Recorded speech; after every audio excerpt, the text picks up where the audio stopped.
21 जून की रात आखिर कैसे हुई थी उमेश कोल्हे की हत्या और कैसे सीसीटीवी में मिले सुरागों के जरिए जांच एजेंसी हत्यारों की उस कट्टरपंथी टोली तक पहुंची। उस रात पत्नी और बेटे के सामने उमेश कोल्हे की हत्या हुई थी। हत्यारे उमेश कोल्हे पर धारदार हथियार से हमला करके फरार हो गए थे और जब उमेश बेटे उनके पीछे से पहुंचे थे तो सड़क पर पिता को खून में लथपथ ही देखकर वो रो पड़े थे।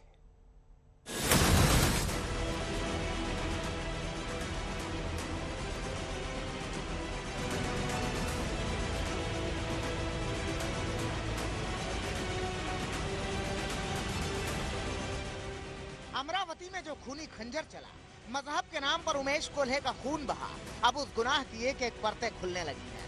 केस के सीसीटीवी फुटेज से बर्बर हत्याकांड की कड़ियां जुड़ने लगी हैं। एनआईए की जांच के बीच ये सबसे सनसनीखेज वीडियो सबूत आज तक के हाथ लगा है, जिसमें हत्यारे उमेश कोल्हे पर चाकू से हमला करते नजर आ रहे हैं।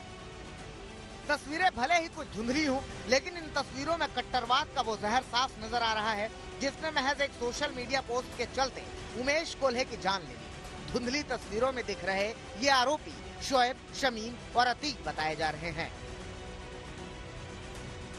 मर्डर केस में मिले एक और सीसीटीवी फुटेज में तीनों आरोपी उमेश कोल्हे का कत्ल करने के बाद बाइक से फरार होते नजर आ रहे हैं।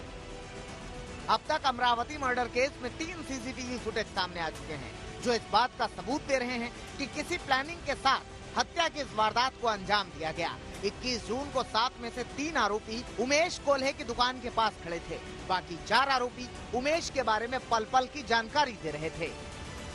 उमेश कोल्हे अपनी ही दुकान यानी कि अमित मेडिकल से बाहर निकलते हैं। इस वक्त उनके साथ मौजूद थे उनके बेटे संकेत और उनकी पत्नी, और जैसे ही वो बाहर निकलते हैं यहाँ पर 3 लोग पहले से ही बाइक पर इंतजार कर रहे थे। ये यहाँ पर तीनों जो मौजूद थे वो थे तौफीक, मुदस्सर और शाहरुख। और जैसे ही उमेश कोल्हे अपने बेटे और पत्नी के साथ बाहर निकलते हैं, शाहरुख अपना फोन निकालता है।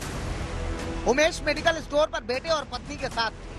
जैसे ही उमेश कोल्हे अपनी दुकान से कुछ दूरी पर पहुंचते हैं, आरोपी चाकू से उन पर हमला बोल देते हैं, वो भी पत्नी और बेटे के सामने। अपनी दुकान से महज 100 मीटर की दूरी पर उमेश कोल्हे अपनी स्कूटी से इसी जगह पर पहुंचते हैं और यहाँ पर इंतजार कर रहे थे 3 लोग, शमीम, अतीक और शोएब।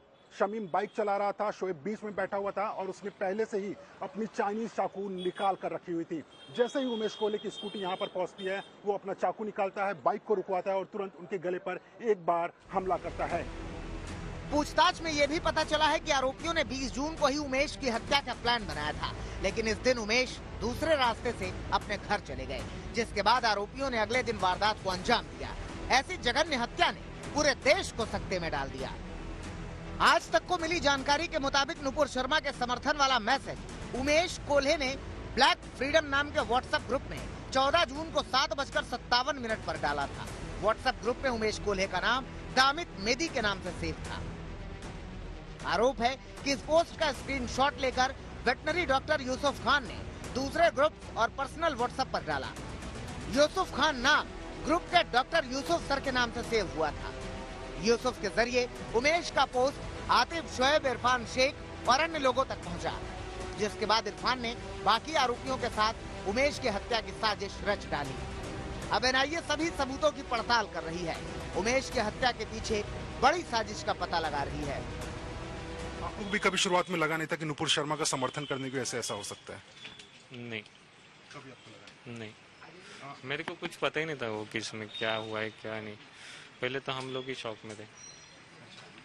जब इस मामले में यूसुफ का नाम सामने आया तो आप लोग क्या विश्वास कर पा रहे थे उस समय? कितना मुश्किल हो रहा था आप लोग को समझने की ऐसा हुआ भी हो सकता है? विश्वास नहीं होता ना सर वैसे। बाकी जो 6 आरोपी हैं, क्या उसमें से आप लोग किसी को जानते हैं? उसमें से 6 आरोपी हैं, इरफान या किसी को भी? आपके पिताजी भी नहीं जानते थे? एनआईए की कोशिश है कि जल्द से जल्द पूरी गुत्थी को सुलझाया जाए। ऐसी वारदात से लोगों के दिलों में डर पैदा करने वालों पर शिकंजा कसा जाए।